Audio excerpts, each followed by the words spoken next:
Well, we're live. Wait for the echo. I'm all out of sync. I'm just staying on YouTube until I see it. It's an odd number on our screen. I can't cope. Oh, I've got to try.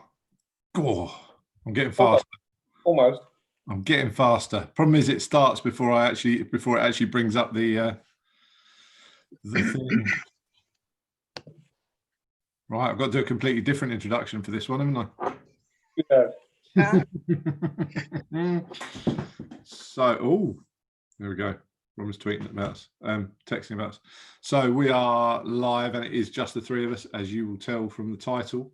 So different intro tonight, rather than me doing a really short one about whoever it is that's on. It's us. So we're just going to do a little bit of a podcast because it's the 4th of July weekend. You're going to do a really long intro about yourself. Yeah, I'm going to do a really long one. I'm going to do a 20-minute intro, and then we haven't got a podcast.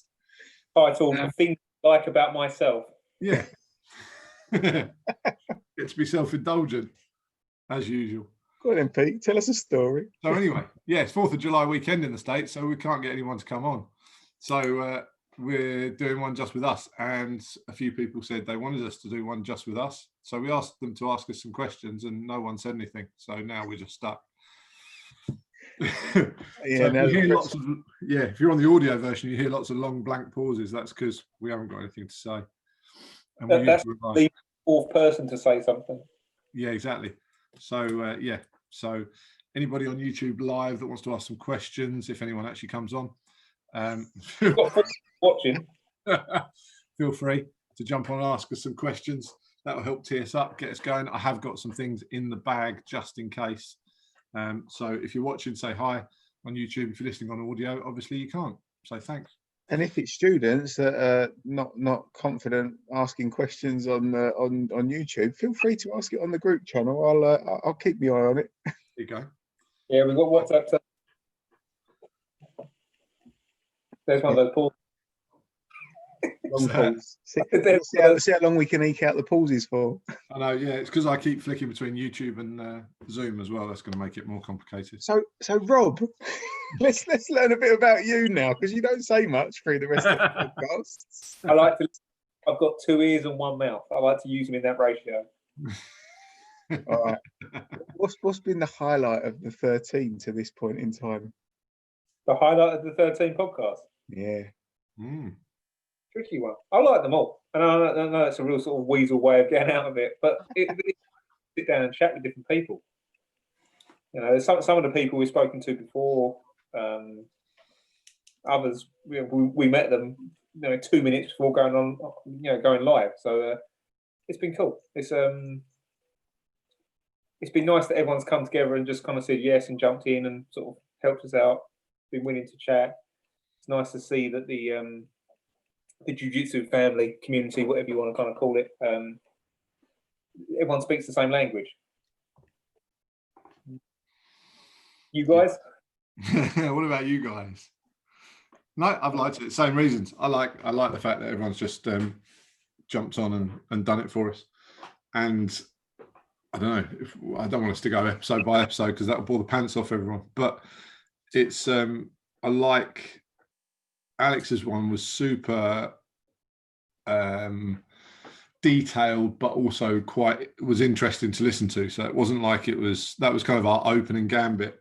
And it was such a good first episode because it was so detailed, and I think it gave us a little head start in terms of what stuff we could talk about with other people as well. Because I think someone said it in the comments, he just kind of picked it up and ran with it. That it then meant we had like stuff that we could then talk about in future episodes, because he'd just kind of nailed it in terms of the philosophy and talking about concepts and things that we were going to ask him anyway. He mentioned without us even having to ask them a lot of the time, and it just set us up for all the others. So I feel like that one kind of springboarded the rest of them, because then we could ask kind of, okay, well, he said this, what do you think about the same thing? Yeah. Which we can come back to. And then they all kind of just rolled from there. I thought Rob was going to single out the Alex one as one of his favourites because there was that meeting of scientific minds. Although Rob wouldn't have given that away on the podcast at all, listening to Alex talk, it was like hearing some of the things that Rob says in class sometimes, and I was like, "Whoa, these guys are quite alike."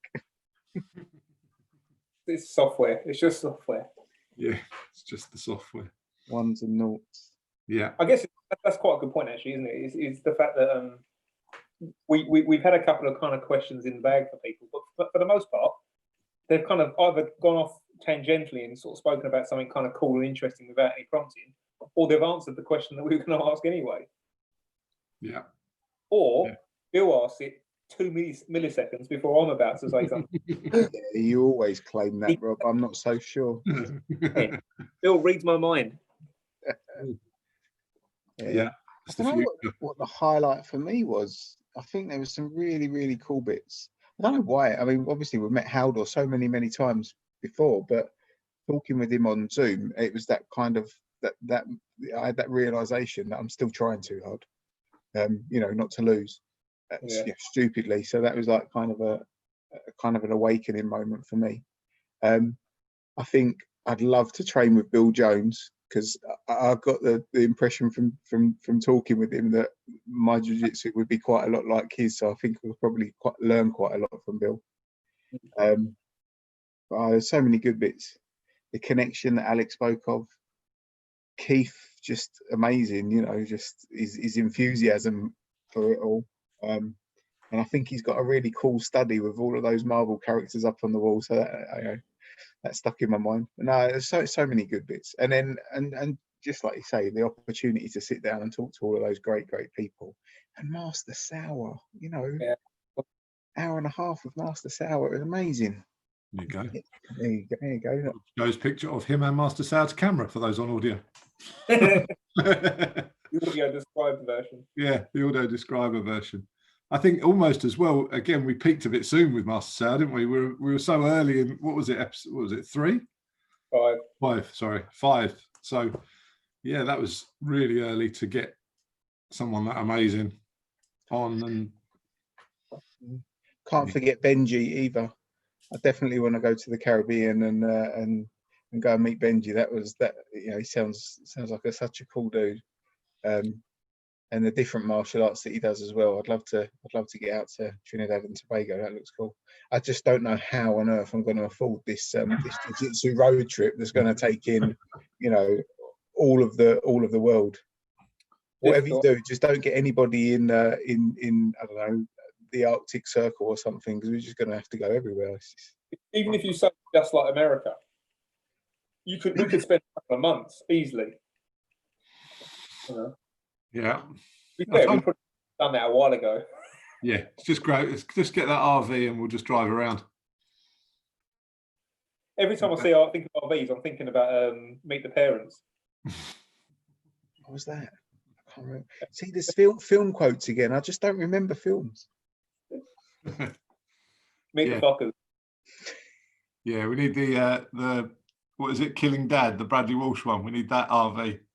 Right. Yeah, that's what I keep thinking of. Every week that comes on the TV, and I think, oh God, I need to go on a big jiu-jitsu road trip. It looks like one of those. Yeah, that'd be perfect. How do I take a mini retirement? Yeah, before I'm too old to actually train. Do they let you take a sabbatical? Yeah, one day maybe. Maybe. You never know. Oh, look, Nicola's online.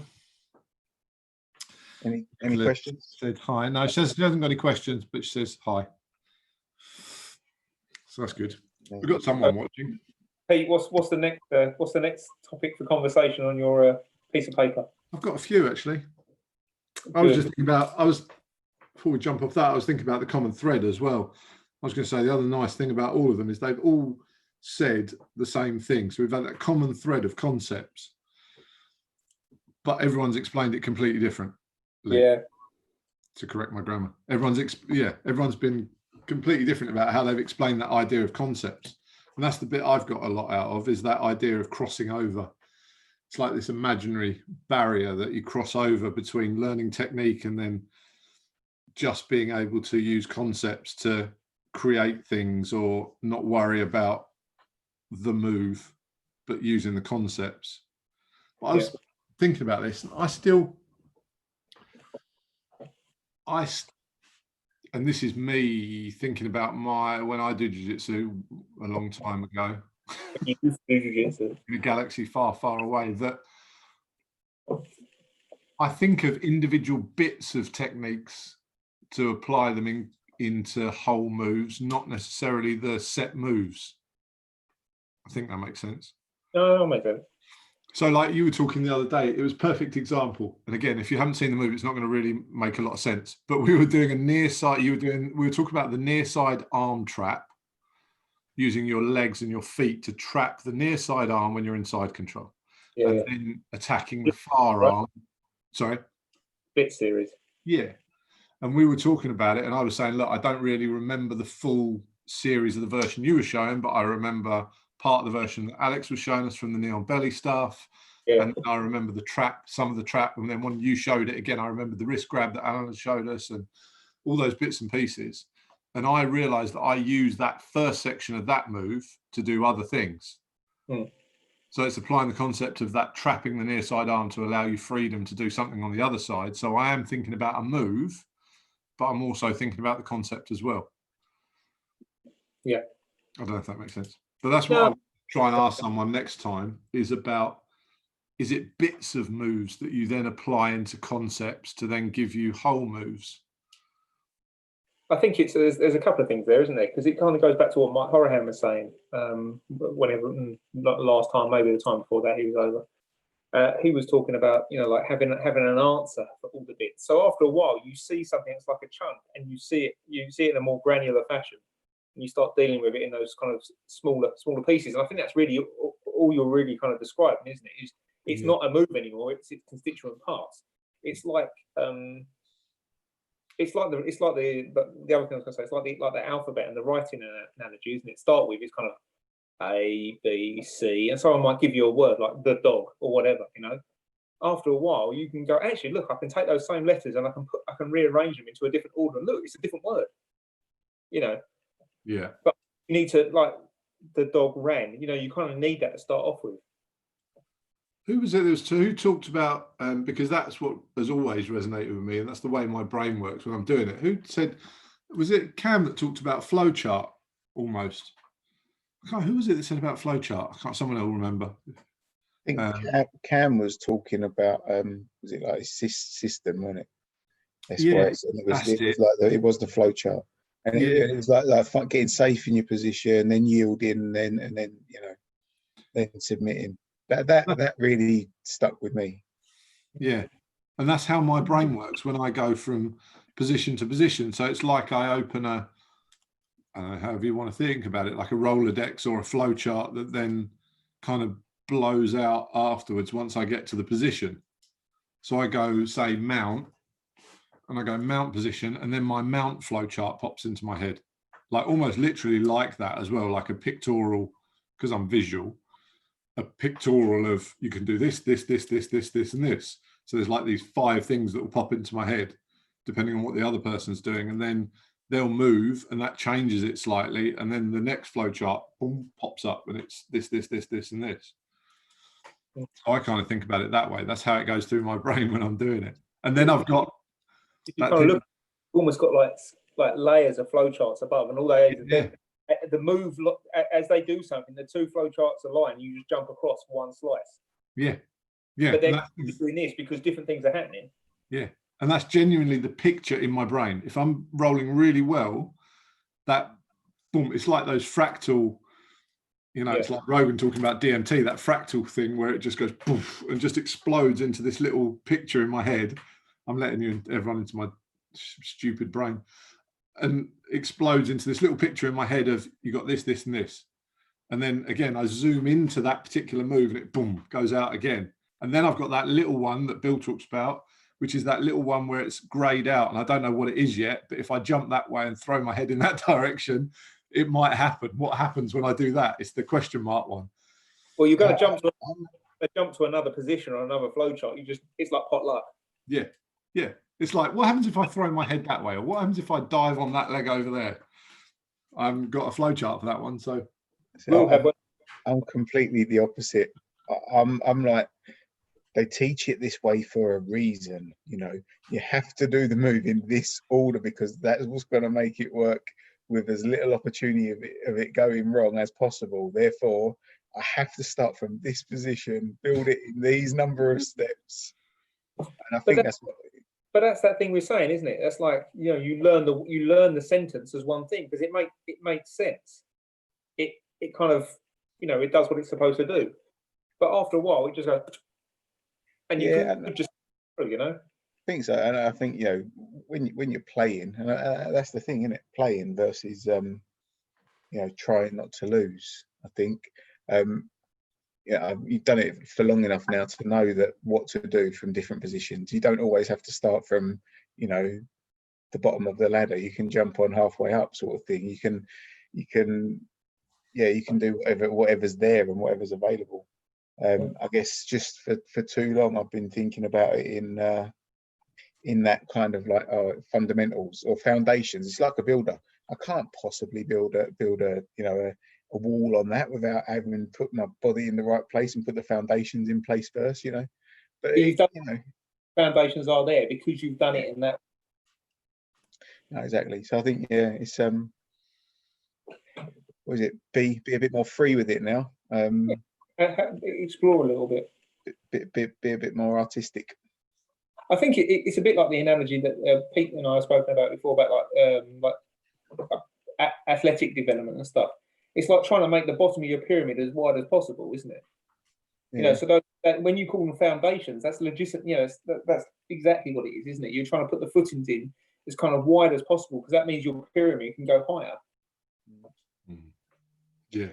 Actually, you just thought of another highlight. It was like 2 days after we spoke to Mark Quickbro, and we were doing the kids class, weren't we, Pete? And right at the end, we're messing around, and I don't know how it happened, but I nearly Kimura'd Aaron from under mount. It was like, oh my God, there is one. We need to try and work on this and show Mark. I've forgotten what we did as well. There was something. Oh, I know what it was. It was from an Americana escape. It was from the Americana escape from under the armpit to drive them away, which gives you a chance to catch the arm as they bring themselves back and then you use it to trap and roll. That was it. Yeah. Yeah. So it wasn't a pure Kimura, was it? Yeah, it wasn't a pure Kimura. No, it was that was the kind of the setup in order to just allow me to kind of like hook the top half of his arm. But then once you've got that, you depends where their bottom of their arm is. You can kind of almost Kimura them out this way. Yeah, no, it was hilarious. It was like, there is one. There's one. So yeah, if anyone hasn't heard that, Mark told a great story on his podcast. So go back and listen to that about Kimuraing from underneath mount. And yeah, I won't give away the story, but go back and listen to that. So we've been searching for the elusive Kimura from underneath mount. I'm nearly there. And we were playing with an idea. So yeah, go back and listen to that one if you haven't already. I think if we ever get one working well, I'll name it Mark. Good crow. Kimura, and I name him Mark. Yeah. No, I think the foundations are important. Obviously, are important, but yeah, I think you've already got them down, Bill. You probably have them more automatic than you think you have them, if you know what I mean. No, I know what you mean. I just, I think, we've spoken about it, I think, on some of the podcasts about like the different ways in which everybody like spars, rolls. I think you're a lot more free with your jiu-jitsu.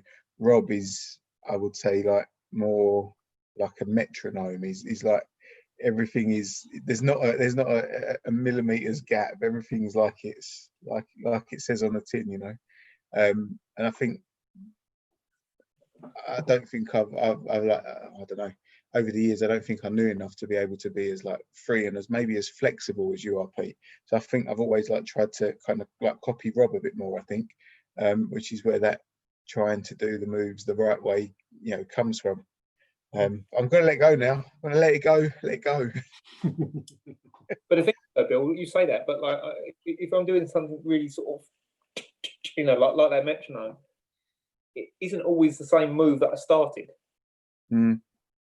You know what I mean? So you'd recognise pretty much every little constituent part, but it's not.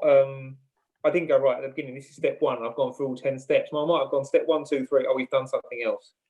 Yeah. You know what I mean? Like, and you see like little hooks and stuff. Oh, I recognise that position. I can do a sweep from there. You know? Just however you end up getting there. Yeah. So yeah, when we eventually do get back to rolling, I'm going to be unpredictable. That's what I promise you guys. I'm going to be unpredictable. We'll all be unpredictable. We won't remember anything. So it's like, it'll be a surprise to us, let alone anybody else.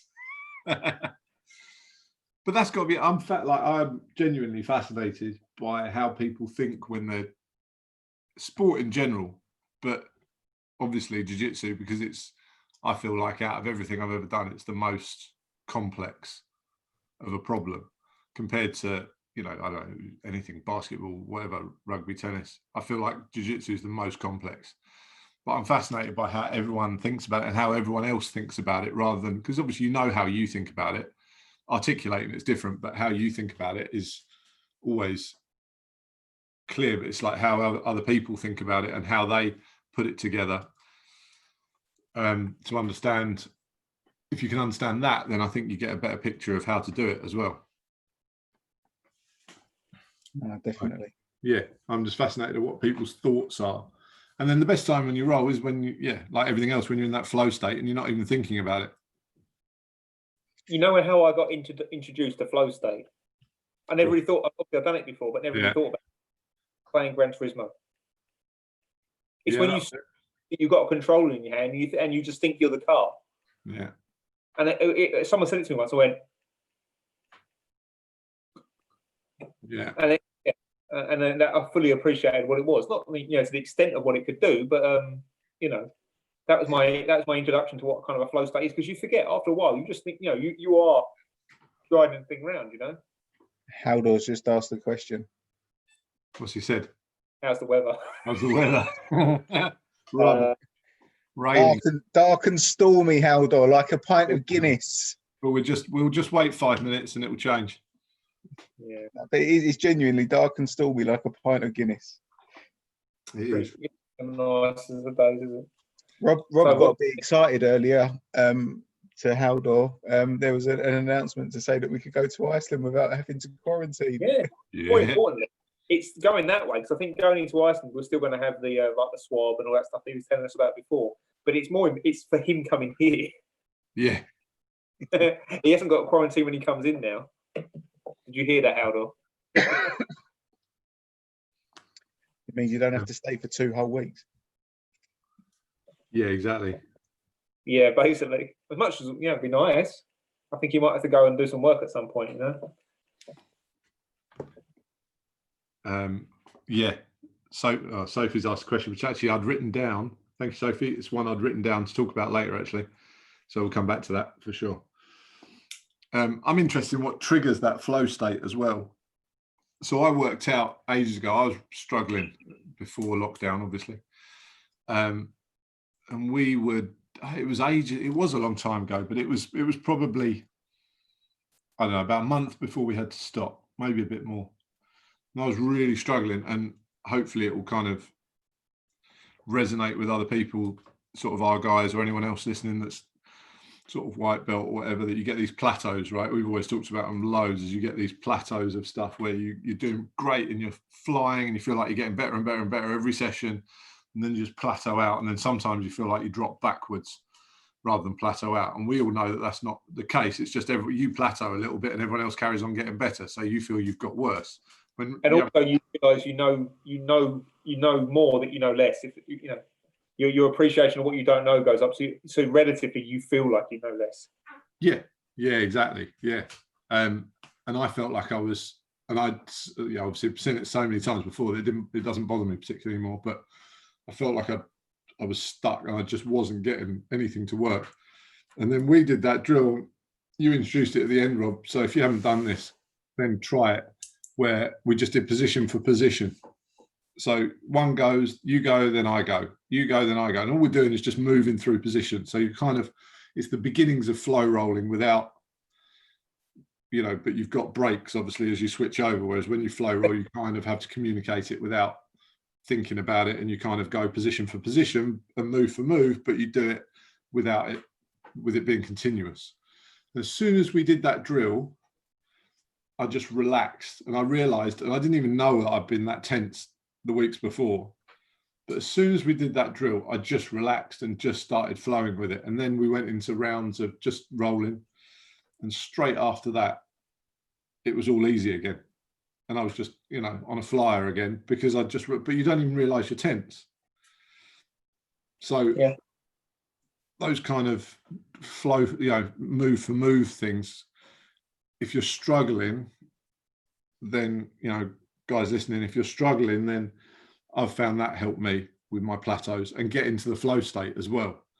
So that when we then went to the rolling, I was good to go, because I'd kind of got rid of all that other. It's probably what you were saying as well, Bill, about that. You've got to do trying not to lose, or trying too hard. As soon as you got into that, move for move drill, that all disappeared. And then as soon as you went to the rolling, it dropped me straight into that flow state, because I wasn't thinking about submissions or anything else anymore. I was just thinking about position for position, and making it smooth and flow, rather than worrying about everything else. And then it was just felt like a piece of cake for about 5 minutes, and then it went all wrong. But in everything you just said, it's all about letting go, isn't it? On lots of different facets. It's letting go of caring whether you win or you lose. Letting go on what position do I go to next. You kind of get that, you lose that kind of hesitance. It's kind of what was the other one you said? It's also letting go. It's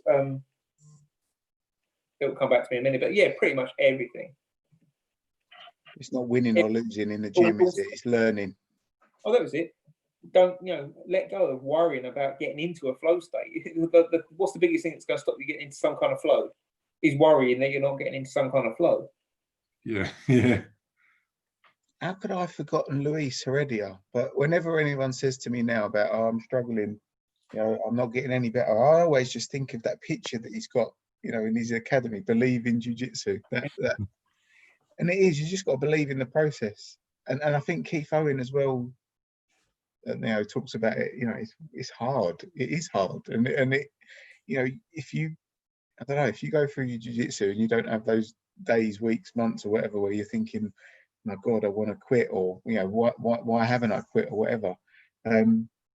It's like you're not doing jiu-jitsu actually, because I think that's part of it. It's that training your brain not to have that ego. We say ego, but I don't know if there's a better word for it. But yeah, I think it's designed. It's supposed to be hard. But there you go. Yeah. Like your knee's not going to taste good sometimes, But stick at it, and then it does come good in the end. Yeah. But it actually comes good so much more along the way. There is no end. Yeah. I said that to a few people before. It's like me, I'm not particularly a person of faith, as it were. But when you say like believe in jiu-jitsu, it's more like trust the person that's done it before. Yeah. I'll trust someone more than I'll have faith in them, if that makes sense. Yeah. So you trust the people that have already kind of trod the same path, It's trust the process, isn't it? It's trust that exactly. And kind of we say, just keep showing up and you'll get good. Like, you show up, you'll get good. It might better, better.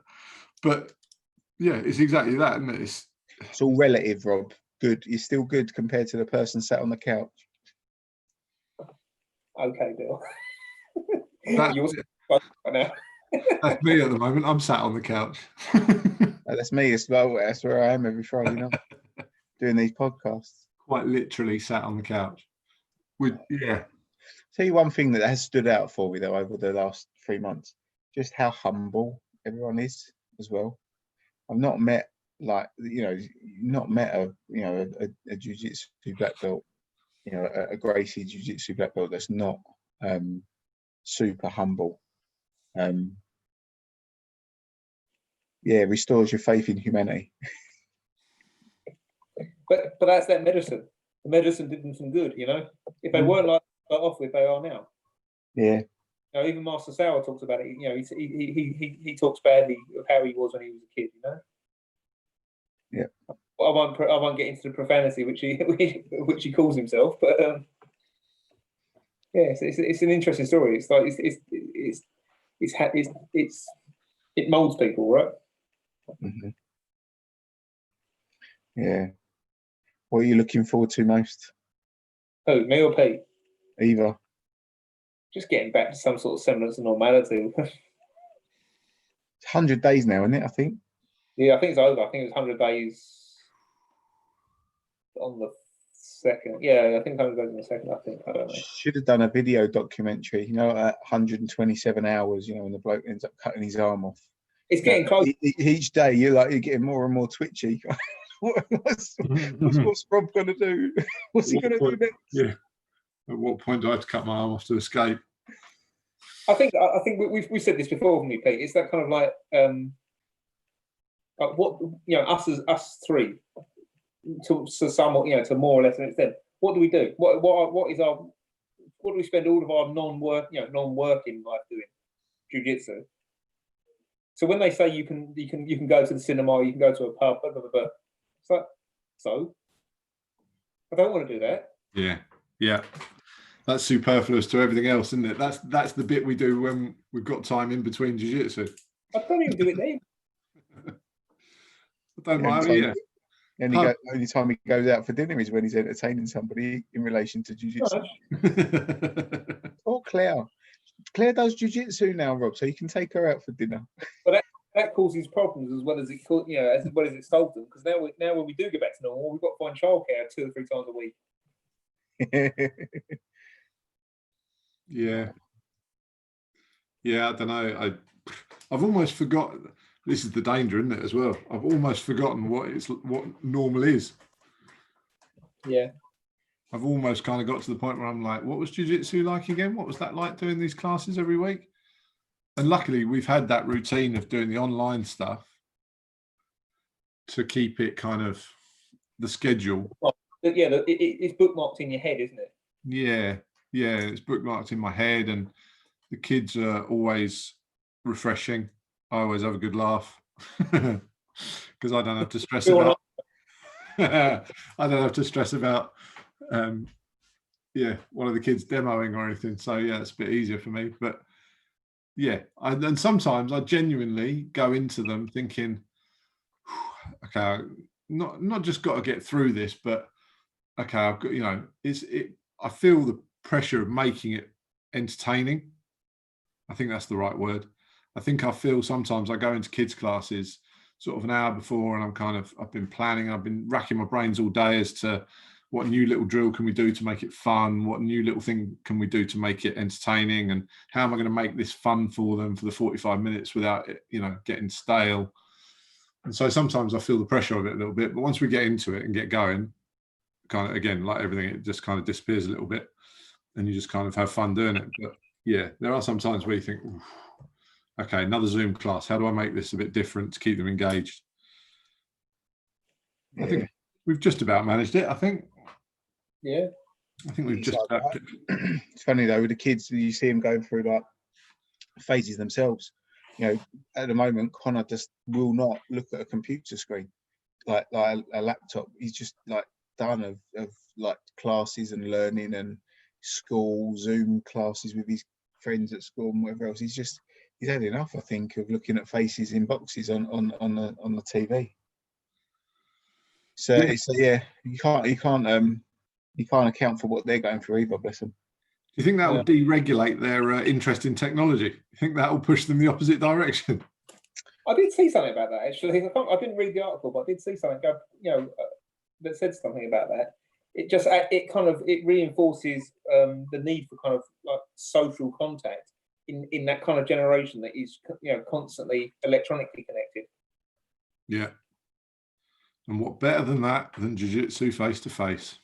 I don't know whether they're old enough necessarily to be able to articulate that, but I do think that they will they'll be more inclined to actually spend real time with real people as soon as they get a chance. Yeah, I feel like that myself to an extent. Like we've said before, I'm very selectively social, but it does make you, when you can't go and just pop out and go and see someone, I think it's going to make it. It sounds a bit kind of cliche, but make you feel a bit more grateful for when you are able to do it, and a bit more mindful of the fact that you have got that privilege to go and do it. Yeah, no, definitely. I think it's going to make me more selective about what I do. I think actually, and I don't think it will narrow my field of what I do, but I think it's going to make me a lot more, selective. Not selfish is the wrong word, but a lot more selective about. I'll be less tolerant of wasting time on things I don't want to do. And I was already. What were you wasting time doing before, Pete? Sorts of things. I don't know. I think I'll be very low tolerance of activities I don't want to do, and I was already like that anyway. I've always been like that. I've always, whenever I've done a job or whatever, I've always thought, no, this can't be it for the rest of my life. This isn't it, kind of thing. I've never had that stable satisfaction of anything other than jiu-jitsu, to be fair, and personal training as well. But that stable satisfaction of, yeah, I could do this for the rest of my life. Okay, I think the thing is there, when you are doing that when maybe I'm reading it wrong, but this is how maybe I feel. You're happy to be stable in something because the purpose of what that thing is development. Yeah. You know, it's got to be the right thing. So I won't call out any of my previous roles, but yeah, you know what they are. And in any of them, I mean, not just my most recent ones, before that. And I've always just sat there and gone, yeah, this is okay, but I'm not happy with okay. No. And I've never been happy with okay. And it's a blessing and a curse in that it means that I'll sort of push to do other things, but it's also bad because it means it can lead to what looks like quite a short attention span sometimes. Sorry, what? Sorry, I wasn't listening. Yeah, it just leads to an ultra short attention span for things. It's more work related than anything else, but yeah, I'm not very good at doing things. I'm not very good at hiding the fact that if I don't like doing something. I'm like a 4-year-old essentially. I don't want to do it. So when I see the kids, like linking back to kids on Zoom classes, when I see the kids having their, I don't want to do it, I can get it. I can understand where they're coming from. There you go. So jiu-jitsu is the only thing that's made me think I could do that forever. No problem. Yeah. Because it's always like tiny little increments, tiny little, getting better always. Yeah. Yeah. And it fulfills a lot of 1% better. Yeah. Yeah. And it fulfills that thing that I like. It fulfills all the little things. It ticks all the little boxes that I like. So it's got a level of physical challenge in it.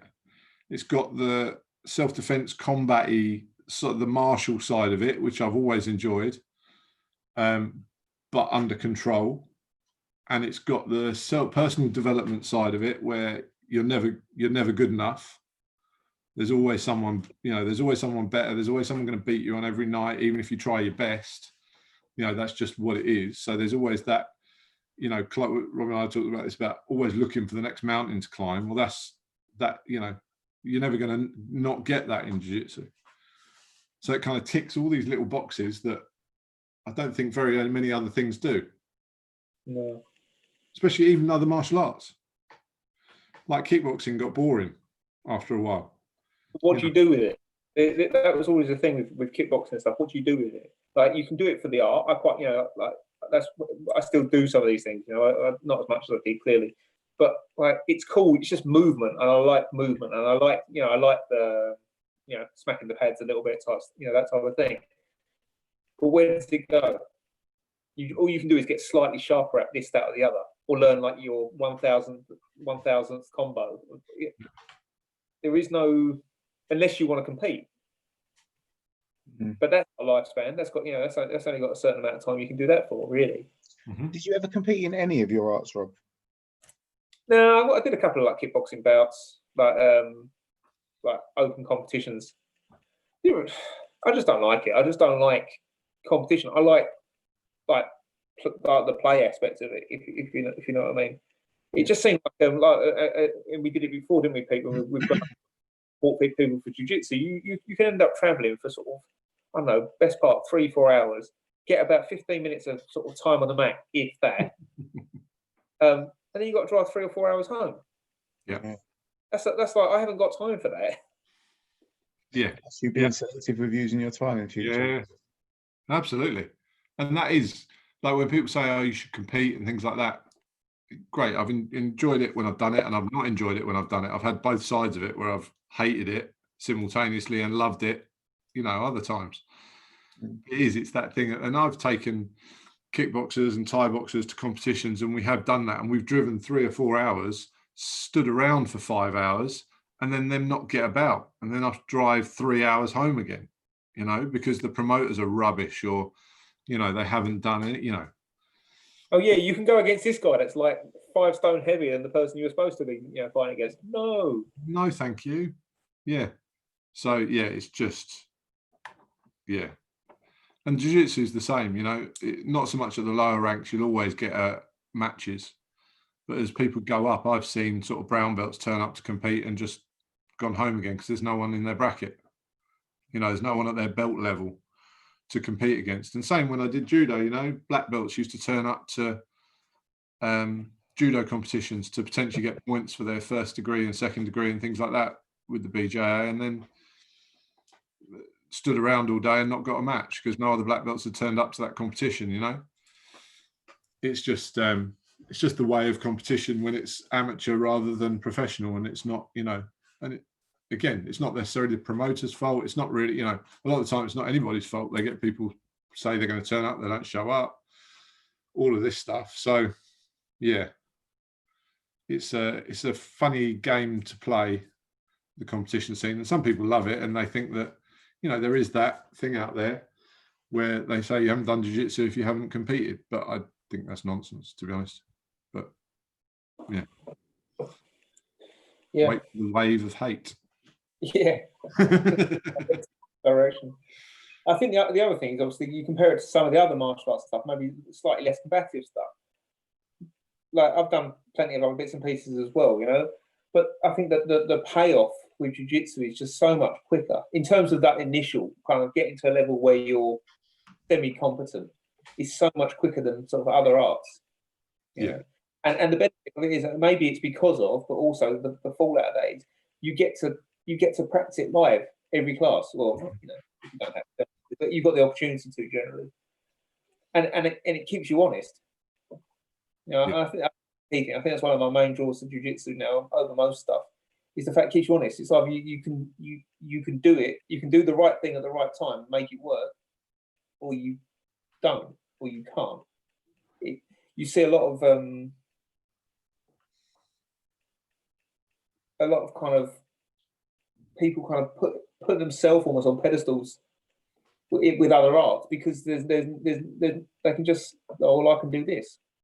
It's like Eddie was saying, wasn't it, about the guy last week? Oh no, if I did, it's too deadly, I can't show you.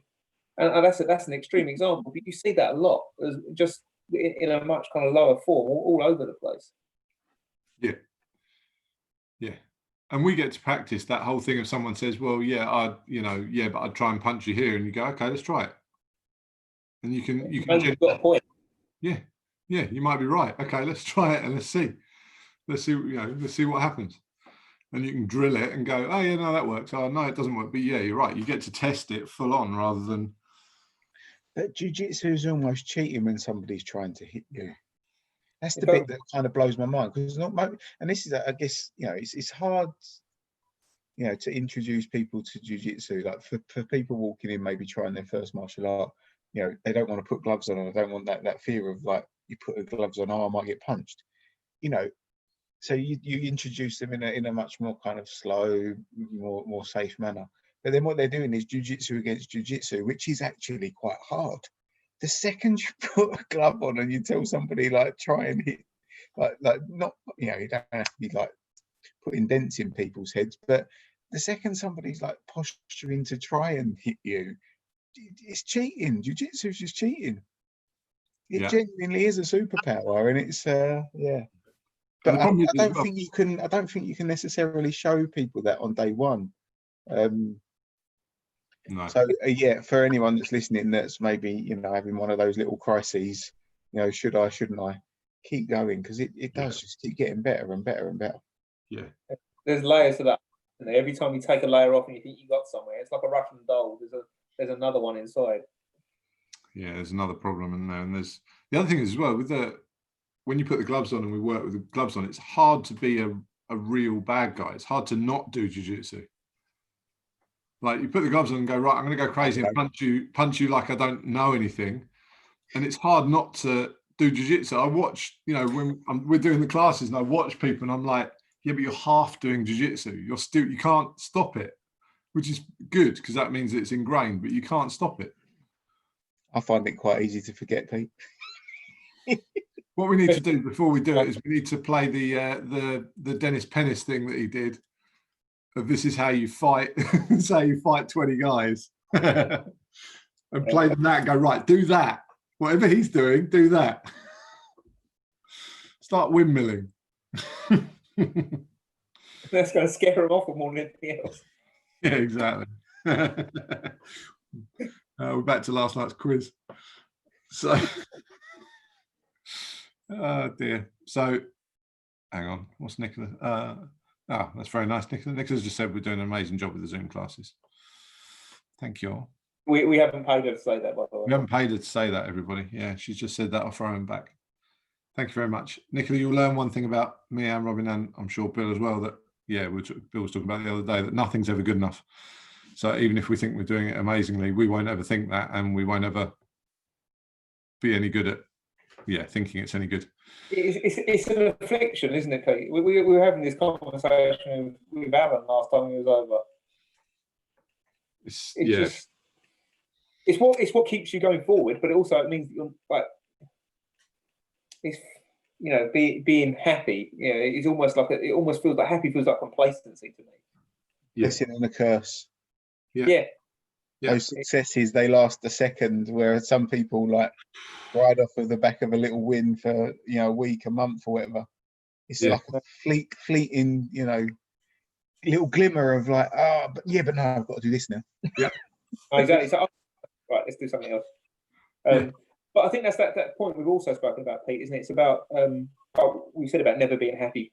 But it's that thing about, as long as how I get some kind of solace from it is almost like, as long as I know I'm heading in the right direction, or heading in the best direction I know as of now, so that can change, but heading in the best way I know now, and I feel that I'm kind of making even minuscule progress in that direction, I'm kind of happy enough to be where I am, because it's a checkpoint to get to the next place.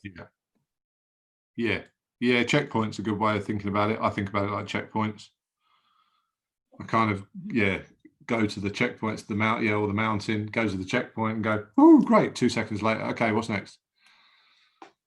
It's it's the uncomfortable. Like you celebrate your success a little bit more that way. Not much. I need other people to remind me of it as well. I'm not very good at remembering it myself, so I go, oh, that was a bit rubbish, and then someone goes, yeah, but you achieved that and that and that, and that's more than whatever. I don't know whether that's more more than somebody else has done or whatever. That doesn't bother me so much, because again, that's the other thing. It doesn't bother me what someone else has done, other than if I'm trying to beat them. If I'm trying to beat them, then it does matter what someone else has done. But I don't care about the level below. See, my life has always been about trying to do it biggest, fastest, earliest, fastest, that kind of approach. And then I met jiu-jitsu, and I actually want it to take forever. I actually want it to take longer. Yeah, true. I actually want it to go slower. And it so it's kind of like the yin and the yang. It's like the counterbalance for me in terms of how I approach most things in life. And I think it is slows me down, gives me a bit of something sensible. Yeah. Like I don't want to, I don't know. People walk in. How long does it take to get to black belt? I don't know. Might never get there. I'm happy with that. Yeah, I'm definitely happy with that now. It's the longer the better, because I think as well, the longer the better. The more you trained, the kind of the better standard you'll be. Whatever level you get to, Feels like cliches, isn't it? Because I genuinely feel like this, and I'm sure a lot of people do once they get to probably purple belt and beyond. You kind of go, I don't really care about the belt anymore. And yes, I want to really achieve a black belt, but I only really want to achieve black belt when I feel I'm good enough to achieve a black belt, which will probably be never. But well, I was going to say, it's never the way that we're wired, is it? Because I guess that kind of brings in that conversation of sort of sandbagging. We've had that conversation with you before, haven't we, Bill? It's like at a certain point, you need that. You need it as much as you don't feel you do. Look, let the people around you tell you that you deserve it. Yeah. And whether you revel in that or you don't, like if you kind of take that on board and you think you're happy about that for a while or you're not or whatever, at some point other people are just going to say, look, this is what needs to be. No, it's great, and it does have to happen. You're right. But like you're saying, like your own biggest critic, there's always got to be a bit of an improvement. I did my test, but I could have done, all but one thing better. It's not just I could have done one thing better. There was only one thing I think I did actually quite right, and it sticks in my mind. Yeah. But so there's always that much better that you can do. But that is it. That's why I'm wearing a purple belt or a blue belt or a white belt. It's because I'm not at that mastery level, and it's just a reflection of the way. Back to the point about it's just a belt. Don't really don't get hung up on it. It's like people say, though, do you want do you want to be do you want a brown belt or do you want a black belt or whatever? It's like, no, I want to be good enough for other people to think that I should have one. But the colour of the belt's nothing. It's what you it's what you've achieved. It's what they say. It's not. It's not what you got getting. It's not the destination. It's what you got by getting there. It's what you learn along the way. The journey is the destination, and that's that sort of thing. Go down the path of one of those lyric questions, Rob. I was trying to think that sounded like a song. Then the words you were reading it. I know. I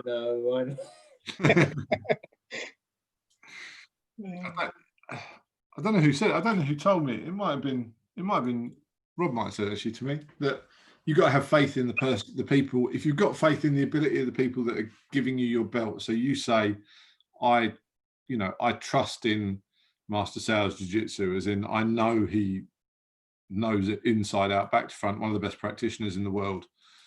Same Professor Manganello with his Jiu Jitsu. I know that he knows, and he doesn't accept rubbish. He holds his standards very, very highly, and so Grammarly. See what I did there? He so that if he awards you your belt, you deserve it, whether you think you do or not. You have to trust, like you were just saying, you have to trust in the person that's giving you that belt, that they know when you're ready. Yeah. That's kind of how I think about it, in that I'm never going to feel like I deserve it. And I feel like I put it on and I feel like I'm an imposter. I get that imposter syndrome for a long time. I've got a real problem now, though, because I can't quit jiu-jitsu because I don't particularly like the colour purple. I don't like the colour brown. But my favourite combination of colours is black and red. So I just got to keep going. I've just got to keep going. There's no choice. Someone said it the other day. Actually, it was, again, overquoted on every podcast in the world, but it was Rogan saying about, he was saying, if you're a purple belt, you're a black belt waiting. Again, other people said it to us as well. You just got to keep going at that point. Once you get through to purple belt, then most of the techniques that you're going to know. There'll be little ones that will get scattered in there, and little flows and things and links, but essentially, you probably about 99, 100 and whatever, moves at that point, individual moves. If you were to just count up every move that you've seen, you probably know, what you need to stay with it now until you get to that point, and refining until you get to that point. And let me just clarify, when I said I like black and red, I wasn't in any way, shape or form thinking coral belt. I'm way too old for that. Yeah, I'm never going to make it, unfortunately, unless they get the anti-aging stuff going quickly. I'm not making it to coral belt. Yeah. Keep seeing all these turmeric shots. What's that all about? turmeric. Yeah, It's anti-inflammatory, that might help me. but only when mixed with pepper in. Which is black pepper to you and I, Bill. Black pepper. I get a lot of black pepper, but yeah. If it's just turmeric on its own, then it actually hasn't, unless you've already got the other stuff in your system, it won't actually make any difference. So you need both. Somebody's spending big on their advertising budget at the moment. Got a load of celebrities advertising these little turmeric shots. Yeah, I've seen it. Yeah. You can buy The it latest fad. you can buy it in a pot for like £1. Can't touch. If I touch the stuff in his house, everything goes yellow. I managed to spill it, and it goes everywhere. I've got Like, that Hamilton stuff. I get some like chicken thighs, put a little bit of turmeric, a little bit of black pepper all over them. Kind of have like slightly kind of spice, not spicy, but kind of spiced chicken. That stuff is like radioactive yellow. And you drop it like a drop it on the work surface. It's burning through the work surface like something. It's going everywhere. You got no chance. Yeah, don't use it when you've got a gi on. No, definitely not. Definitely not. Don't use it when you've got a gi on. Totally different. Have you seen? This might not come across very well on audio. Have you seen? Guess what's coming? Have you seen Jeff's triangle detail on the failed sit-up sweep to triangle today? What, the same setup you normally use, but the one where you sit up and you miss the hand. No. Ooh. Okay, everyone go and watch it. He brings the knee up, so not the leg that's going to wrap around the neck. Mm-hmm. The other leg, hang on, let me think about it. He sits up. Yeah, the other leg, he brings it up over their back and uses it as a hanger over their back, but it traps their arm super high. Right. And then he comes back through and then it's finished as he lands it. Because he's right. the other arm up and his underneath their armpit over their back. And it shows him using it in one of his MMA matches and him teaching it on the mat. And it's, pretty spectacular. It's just that little added detail, whereas we were just doing the one where you kind of catch the head as you go through, as you pull the leg back, and you kind of stay where you are and then wrap it all up. He just lands it. Wraps it all up. Yeah. It's nice little, just tightens it up. Little detail. Anyway, that was just something I'd seen today. It reminded me that I should mention it. I'm trying to find it. We've got a couple of questions on YouTube, by the way. I saw that. Yeah, so Joe's asked 2 questions. First one, she said, have you put on any lockdown weight? All of the weight. Yes.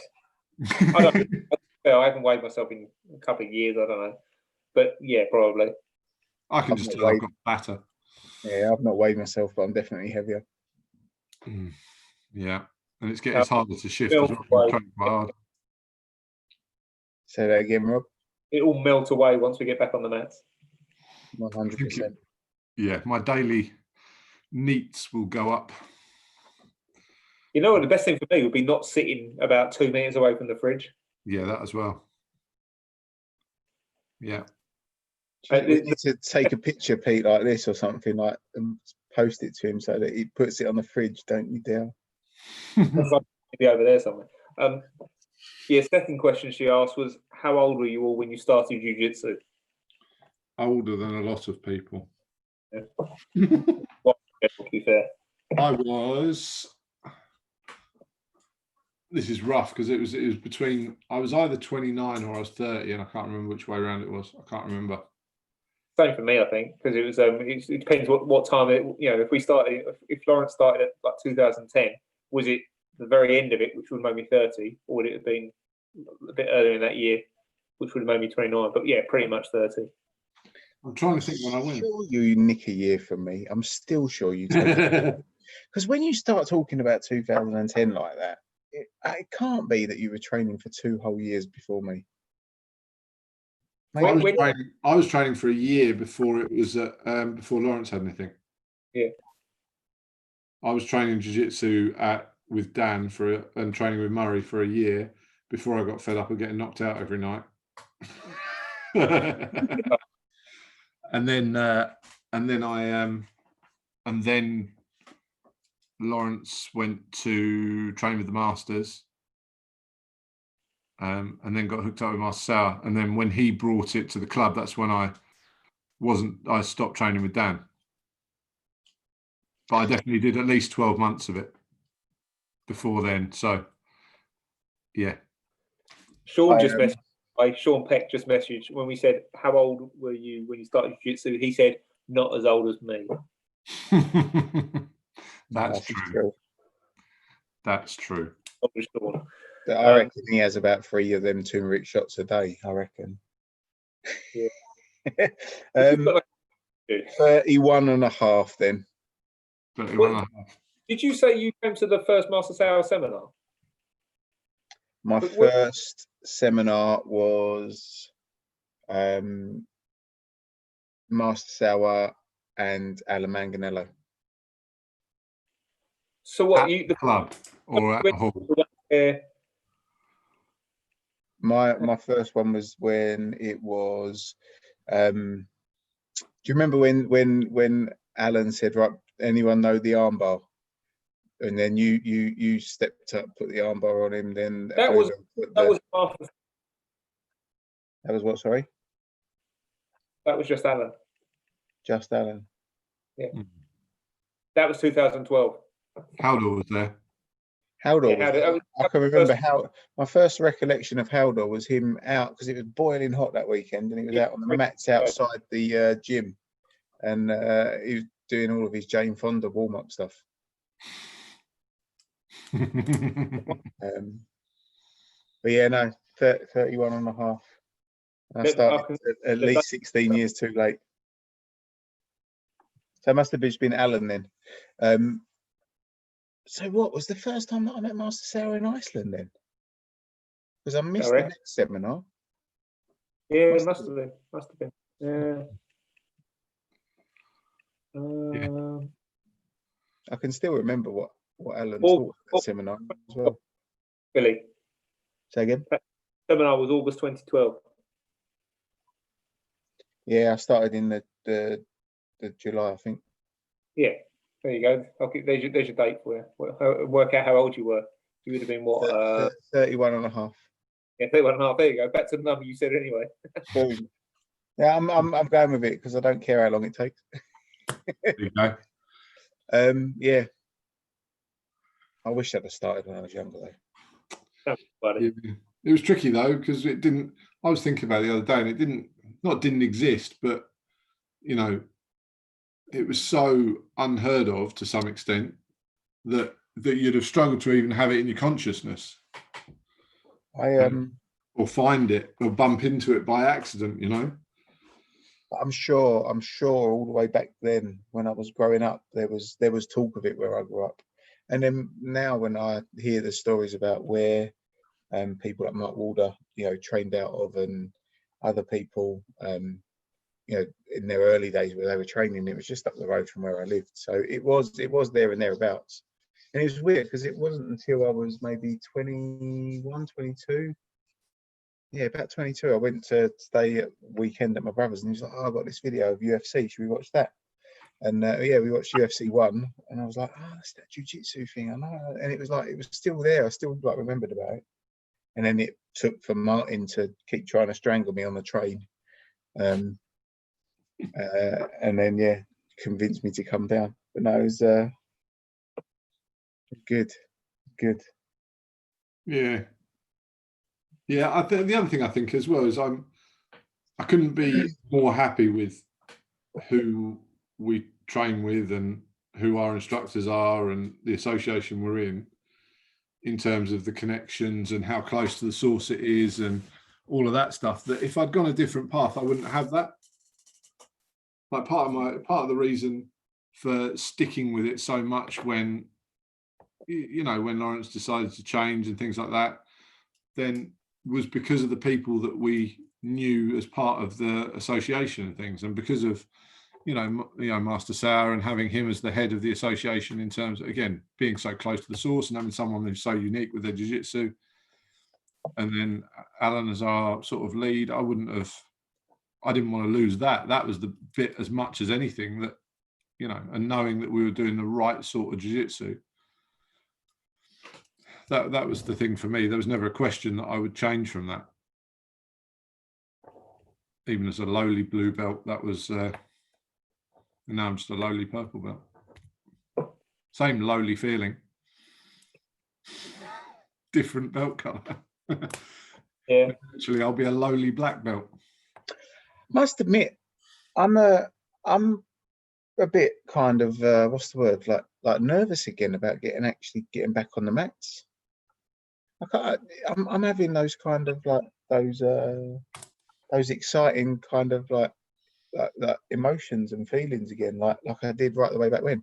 And just talking about when we started jiu-jitsu, it was kind of like stirring up. Oh, I'm just glad Pete was nice to me, and he would go slow, and he would just get to a position, like you were saying, like move for move. You were saying, right, and what do you do from this position? Pete was nice to me, Rob. You weren't. Rob just used to like murder me. He still does, but he used to murder me. But if it weren't for Pete being nice, I think I'd have, yeah, I might have been scared off. Jacked it in by then. Good job, Pete. We're talking about So thanks, Pete. If anybody else out there wants to say thanks, Pete. Yeah, and actually, you know, thanks, Rob, because if it weren't for you murdering me all the time, I don't think I'd have a good as neck as I've got, and and the resistance and the resilience that's been built up over the years. But yeah. So I tried to get that point across. When was it? I can't remember which podcast. I don't think I articulated it very well with someone. And I was trying to ask, like, when is the... I think it was when we were talking to Bill, actually. I think he did address it, to be fair. I think it's, when is the time, how much beating should go on, how much, you know, being nice should go on. Are we talking about rolling with Bill or just general people? Well, I don't know. We can extend it to normal people. Okay, that's fine. Because I'm not normal, no. No, not anymore. I miss is the wrong word, because I can still do it with, you know, certain people at any time. But I'm glad we had that small group of craziness where we just used to try and kill each other at the beginning, because I think it's built some resilience that I wouldn't otherwise have. Possibly, maybe not. Maybe I had it anyway, and that was why I was like that. But yeah, I was thinking about that earlier. Actually, Pete, it's kind of like that. Even doing like Dickers gradings and things like that. That builds resilience in you that never really leaves you. Yeah. And I've got sort of Dan and TSG to thank for that as well, because I used to get beaten up every night. And I didn't, you know, ever quit or say, no, I've had enough. You just keep plodding on. You know, you keep going. And I know that's not for everyone. I know that's not for everyone. I'm glad I had it. But I wonder how important it is in terms of at some point having a bit of it, a taste of it. Depends. I don't think it's massively important for everyone. I don't think you have to rush somebody to experience that. I think No. they'll find it of their own, you know, at their own pace.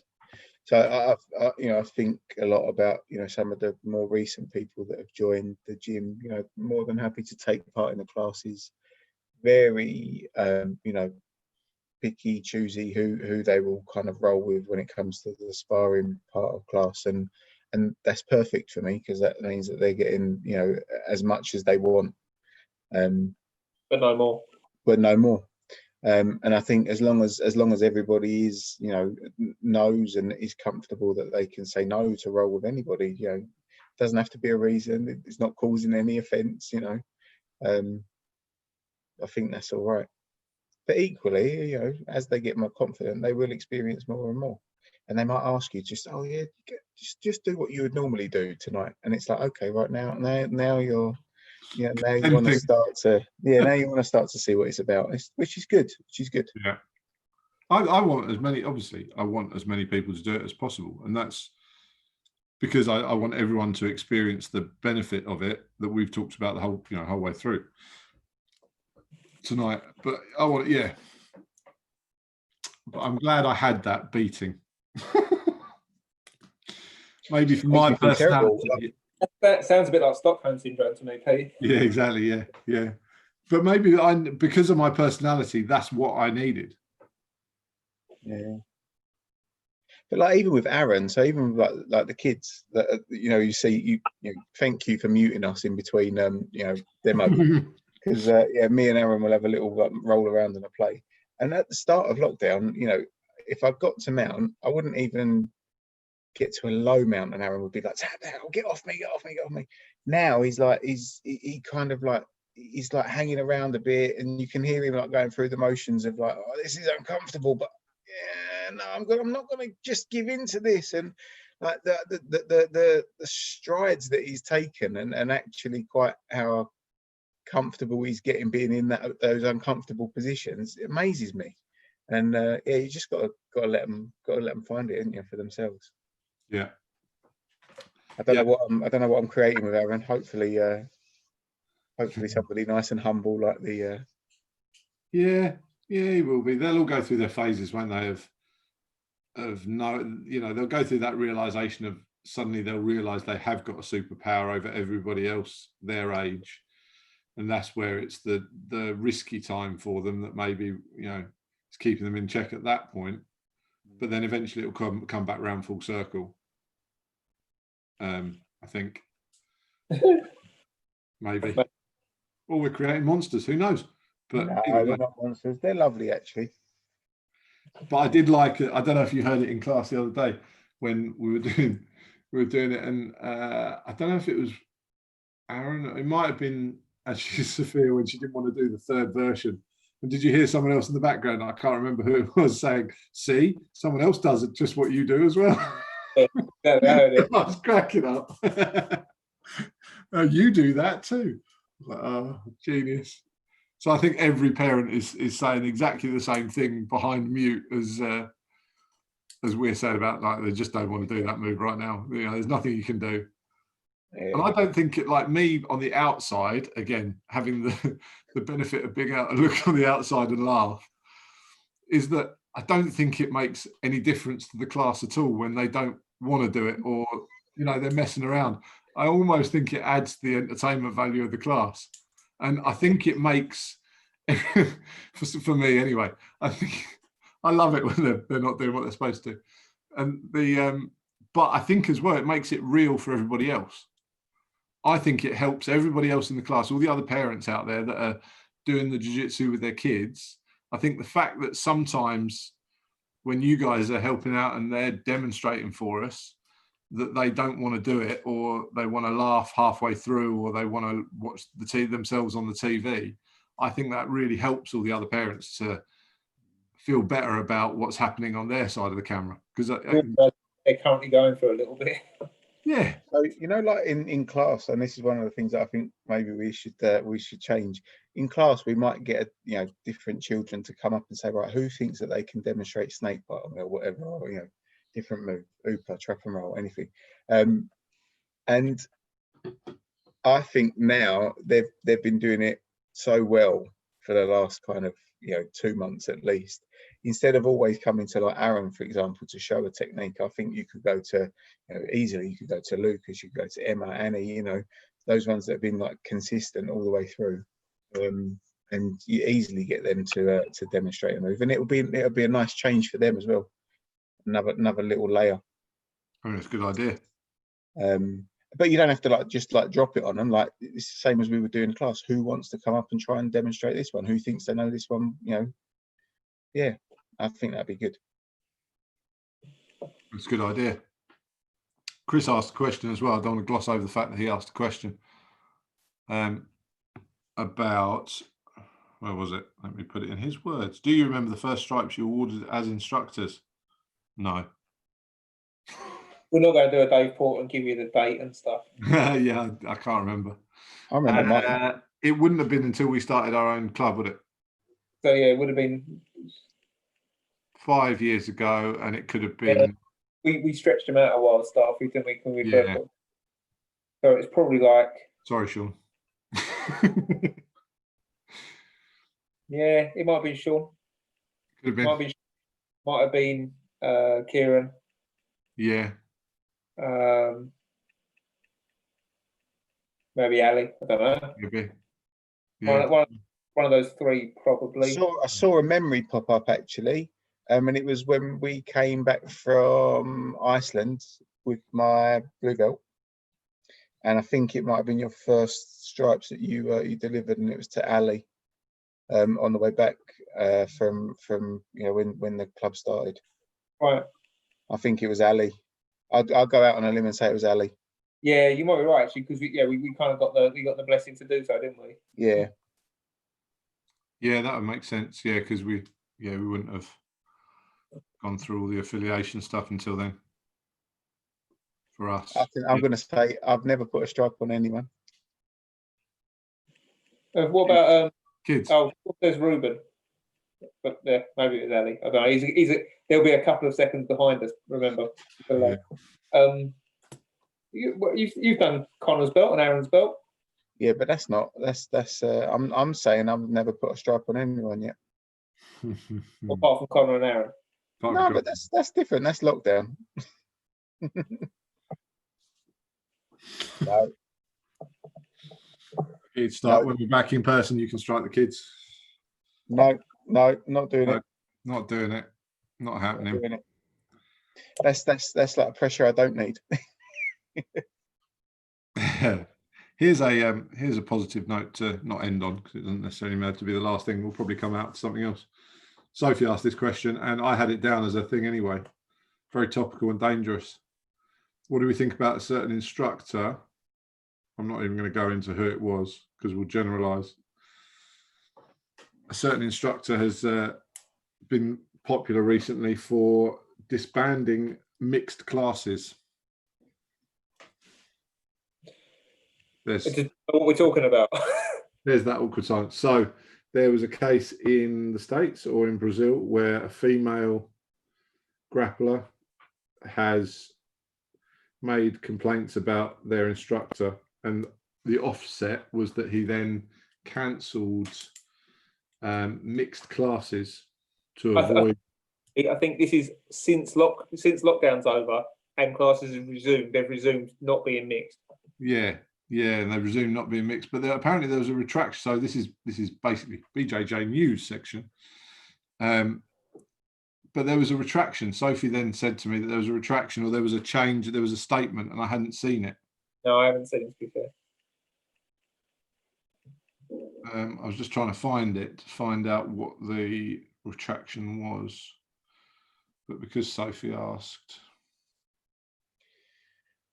I think it's an interesting kind of like just topic anyway.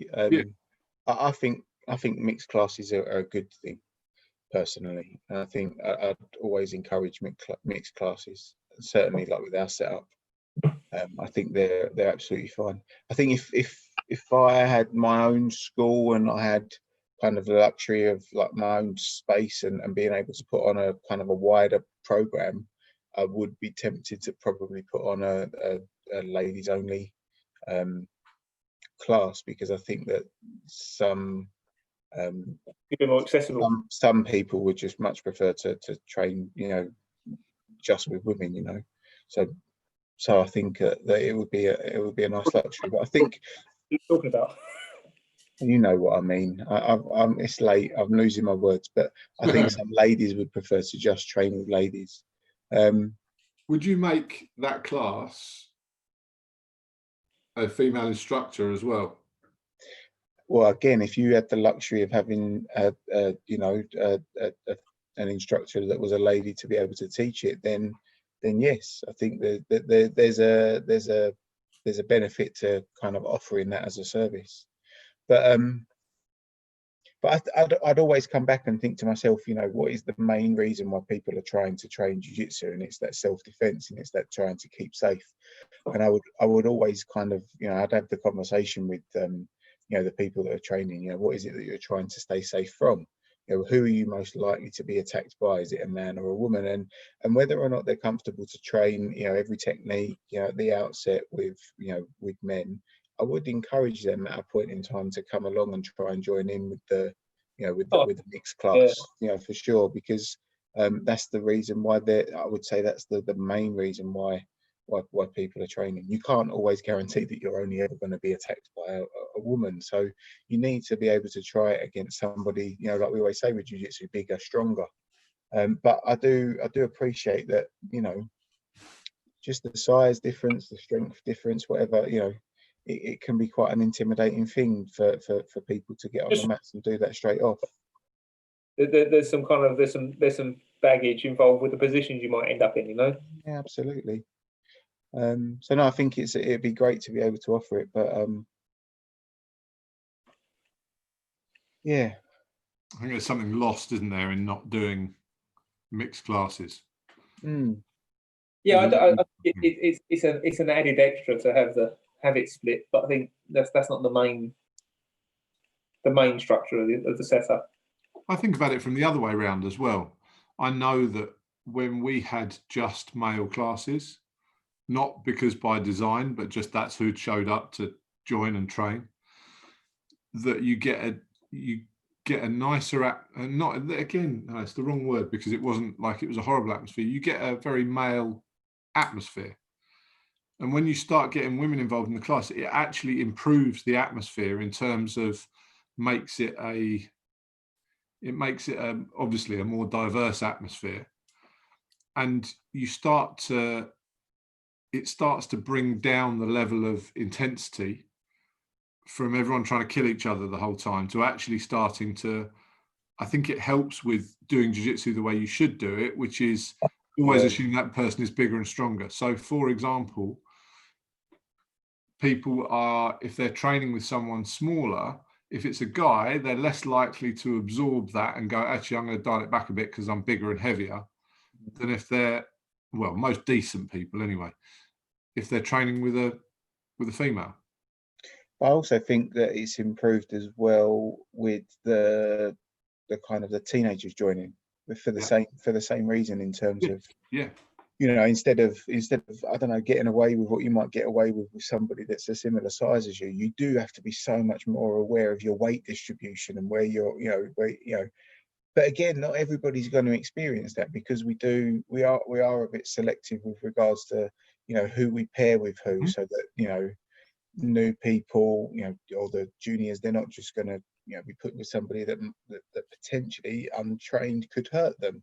So yeah, and that's just sensible instruction, isn't it? That's just sensible management of a club, in that it's no slight against the people you don't put them with. It's just some people are better at that than other people are, and some people, you know, and those teenagers now are moving around the club more and working with a more, you know, greater variety of people as their skill level goes up as well. So that goes on. Joe's just said, obviously, she, you know, where is it? She likes training with men because, I'm doing it for self-defense reasons. So I want to know if I can fight a man. The answer is yes, you can. Definitely can. Yes, you are. Yeah, you definitely can. So there you go. I think it's interesting. I think it helps with the purity of keeping it, you know, pure in terms of, from the self-defense point of view. And Grace, I think it's nice to be able to offer that as an intro, though, like a women's only class. I think just to kind of, you know, get people comfortable with the moves. No, I think it's a good idea. I think it's a I mean, you run the women in, or the women's self-defense like workshops and stuff like that, don't you? Which is which is excuse me, yes, good. It's a good intro for people to see what it's about. I think that sort of class would also work and complement, but I don't know. I think for someone, I don't know, I'm probably going to be a bit controversial, but for somebody to say that, you know, mixed classes are banned, there's something wrong maybe with the culture, because I think if you've got a completely safe, open, transparent school with a decent, you know, culture, good people, there's no reason why you shouldn't be able to have, you know, anybody on the mats at the same time. Exactly. I think that's the best way of putting it, to be honest. I'll get off my soapbox now. No, I think it's the right way of putting it. And I think Rob and I were talking about this. It's a change of swerve of direction slightly in that we these people, humans, get idolized and get idolized in a way that doesn't accept fault. And so we've got to stop expecting, yes, you should expect certain things like not to be harassed, not, all of those things. But I think there's an over idolization of some of these. If they're good at something, they should be idolized on every basis. Yeah, and I think we should take people for what you appreciate them for. And if they have all those other things as well, that's amazing. You should expect certain levels of decency, absolutely. But I don't think we should be holding people up as moral messiahs. There you go. Discuss. Whoa, deep, man. Deep, man. Nobody's infallible. Exactly. I guess there's potentially cracks in anybody. But I think it's in that, Bill, and I think sometimes people, they won't see the cracks, because that is their idol. Yeah. Like a blind spot, because they idolize them for another aspect of their physicality or mentality or whatever, Yeah, I don't know. I don't know what I'm thinking. I don't know that I idol anyone, to be honest. That's the thing. It's a realistic thing to do. But I don't know if that. I mean, obviously, there's parts of things that I admire about people, what they achieve, what they, what they've been able to accomplish, or whatever. But yeah, I don't. Just because of one aspect of them is something that's like admirable doesn't necessarily mean that they are. Yeah, exactly. That's but it's being more granular in what's going on. Apart from you, though, Rob. Apart from you, Rob, I idolise you. Yes. Take someone as like one unit of a person. Everyone's got different facets, haven't they? Mm. Yeah. I think you're right. If someone does something completely egregious, that's different. Yes. But if it's an absolute negative, that's different. Yeah. But if it's kind of like on the line, like I wouldn't have done it, but I'm not you, so okay, that's a different thing. Yeah. I think you see people getting very, I know it's the outrage culture as well, but you see people getting very, very upset because they've idolized that person. So because they've put them on this pedestal, when they find out that there's something that's not quite in their moral code, and again, we're not talking about this incident. It's probably a bad follow-on in a way, because it's, this is if the allegations are correct, it's a clear cut, throw away the key type thing. But again, it's just, people seem to get really upset because they've held this person up as this massive idol, and then they see the crack and they go, it's even more devastating. It's a difficult one. I think what you're talking about really is just like trust issues, and you might trust somebody because they come with credentials of having earned a certain rank or degree in something that you want to learn from them. But the second that you're kind of within that sphere of an individual, and then you start to get exposed to other aspects of what they are, and I think yes, it don't take long for trust to be broken, and it so I don't think that you can kind of separate the two personally, and I think if somebody does something bad like that, I personally don't have kind of, I wouldn't have any tolerance or be offering kind of second chances. And no. I think you just know if you were close enough to a situation like that, you'd know. So yeah, something like that is I think I'm probably pointing more at like little things that may be differences of opinion to you, or differences of, I don't know, I'm trying to think of a good example. I'm flailing for a good example, but it's exactly what you said. It's You appreciating. don't have to see eye to eye, but I mean, like little things. So you know, I don't know how you apply cross choke. Yeah, we can apply a cross choke differently, and it doesn't mean that I'm not going to trust you or I'm not going to kind of like you or want to be around you. No issues there. But for some of the big things, you know, what you're talking about there, yeah, there's no second chances on that for me. No, there's no. You have standards, and you have to, you know, stick to them and uphold them. But that's what I mean by you can't. For that's a particularly egregious thing. So you expect certain moral, legal obligations of people. Yes. It's the little things when people hold someone up as too much of an idol for something other than what they're delivering. So, for example, this is a better example. I think when you're teaching, instructing, personal training, blah, blah, blah, people see they get the very, very best of you. So if you judged, hopefully, it means I'm doing something right. But if you judged me by what you see of me every time you come to a personal training session with me or a class with me, you are getting the very best version. Oh, it's like a tagline for a company. You get the very best version of me. So then maybe when you see me, if you saw me 24/7 follow me around with a camera, you'd go, oh, that's not the person. He's not the person I thought he was. He's not who I thought he was. That's probably more what I'm poking at. Yeah, I get that, what you're saying. I think there's an interesting dynamic with things like martial arts and specifically with jiu-jitsu because of the close contact. You know, like, so personal training, you know, would I trust you? Would I get the best of you? You know, could you do something in an outside world sense that might make me kind of, you know, think of you in a different way? Yes, but would that stop me from having you be my personal trainer? You know, you're not necessarily touching me. You might demonstrate stuff, you know, swinging a kettlebell or, you know, stance whilst, you know, doing battle ropes or whatever. With martial arts and with jiu-jitsu, trust is a really, really important thing. As in, am I going to trust that you're going to respect my tap? Am I going to trust you that, you know, like, just like you said earlier, the body positions that you get into, there's a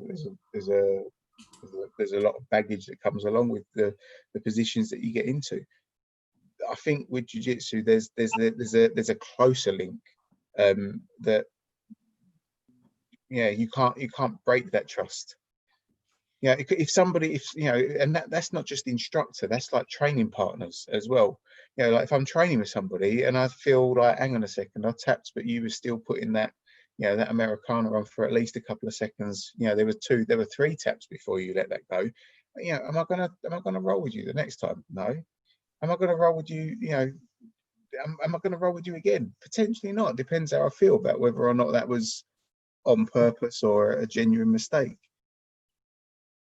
Yeah, there's not, you know, was it once bitten? Was it this fool me once, fool me twice? You know, fool me once, or fool me twice, I'm the fool, whatever it is. I can't think of the saying, but yeah, with jiu-jitsu, you can't afford to mess around. So I think there's a bigger link. Something a lot more real, I think, with jiu-jitsu. You have to have more trust, don't you? You know, ultimately the position you're in, sort of, not just the physical position, but like what you're actually engaging in, is something that could, if as you say, if the person doesn't respect the tap, that's your knee, elbow, wrist, neck done, isn't it? You know. Yeah, surgeries. It might be lost money, lost work, you know, whatever. Not good. It has to be a much higher level of trust, you know, from the get go. And I think, and this is the thing. So if I think about, you know, I can't remember which. If somebody's mentioned this on any of the podcasts, sorry, it's getting late and they're all blurring, but kind of, it's not just about how good you are at jiu-jitsu. It's also about your moral compass, and it's about how you conduct yourself, and it's about how you kind of help others, and it's about all of these other things. So I'd have thought that the majority of people that get to those like upper and higher ranks, you know, they would tend to be good people. I think to fool somebody for 10 years or more or whatever, it's going to be rare. But then that's not to say that people change as well along the way. You know, different events happen that cause people to behave differently. Who knows? Different men.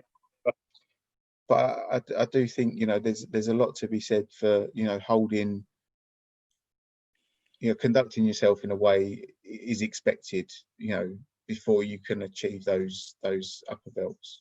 Yeah,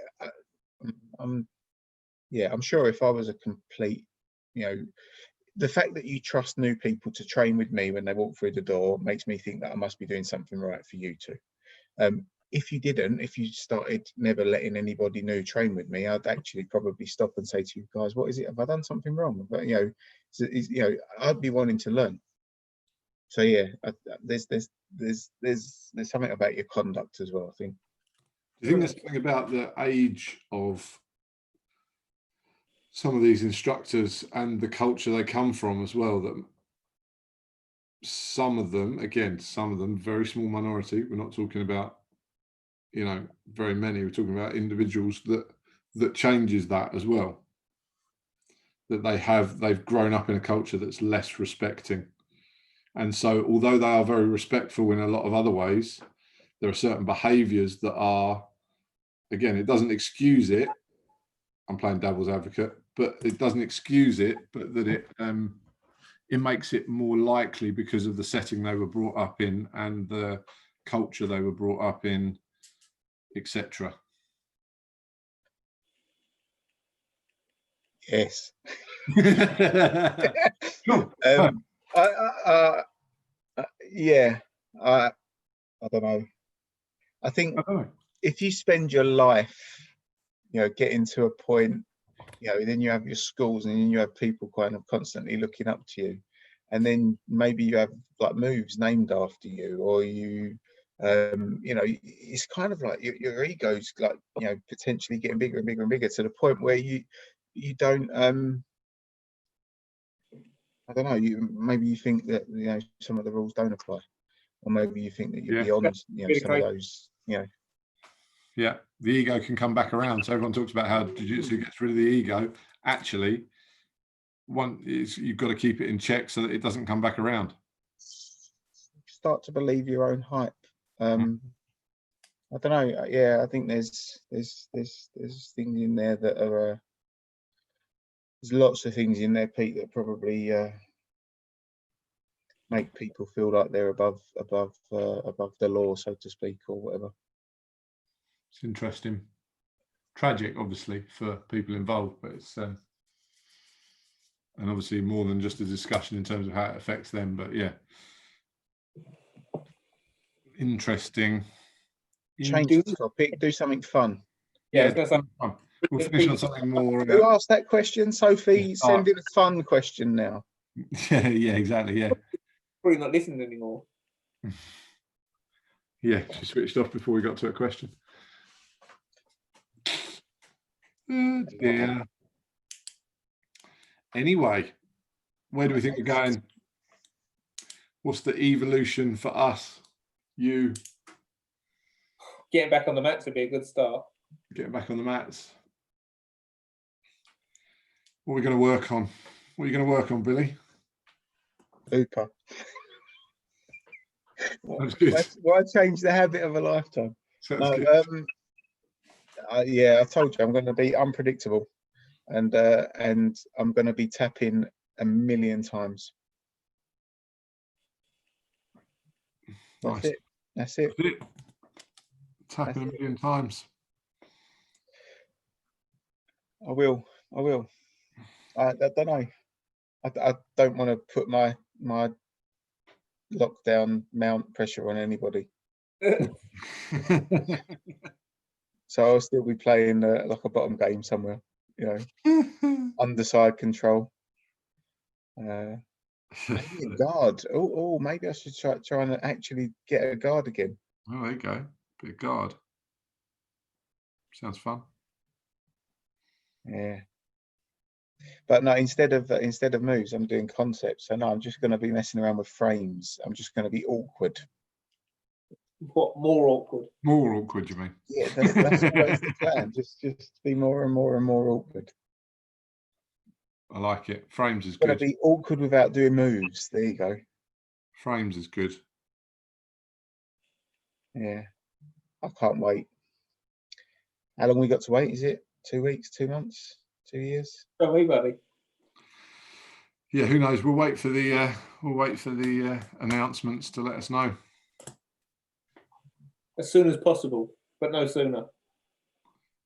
We can always fly to Iceland, train there, and then come back. Desperate times call for desperate measures. We might have to. Before I get so scared, I'll be like, I might actually turn up to class with a white belt. I might just do that. Put my white belt on again. Yeah. There you go. Can't remember anything. Right. Yeah. Did Sophie ask the fun question? No. No. She hasn't come back to us. Shocking. Shocking. Well, I think we should probably call it. I'm done. Call it. I think we're all done. So, having worried about having nothing to talk about, we've gone on longer than normal. It's you and your political questions. We were over time before I even started that one. So we'll end it. Thank you very much, guys, who have watched on YouTube. Thank you, everybody who has logged on and done it on iTunes or has subscribed. If you haven't already, can you please hit the YouTube subscribe button or the subscribe button on iTunes. We are also now available on Spotify, although there's a few episodes that aren't on there because of Spotify only accepting a certain type of file, and the first couple of files or some of the files in the middle weren't on that format. So there's not really any way that we can get those on there. So we apologize for that, but everything from now on is on there. And there are a few back episodes on there. So that's cool. We'll be back next week, hopefully with some guests, so you don't have to listen to us so much and you can listen to people that actually know what they're talking about. So thank you everyone that's subscribed already. Please do that. Please support the show, share, leave comments. It really helps out on boosting us up, and we'll keep doing them if people keep listening. So awesome. Thank you very much. Thank you. See you later.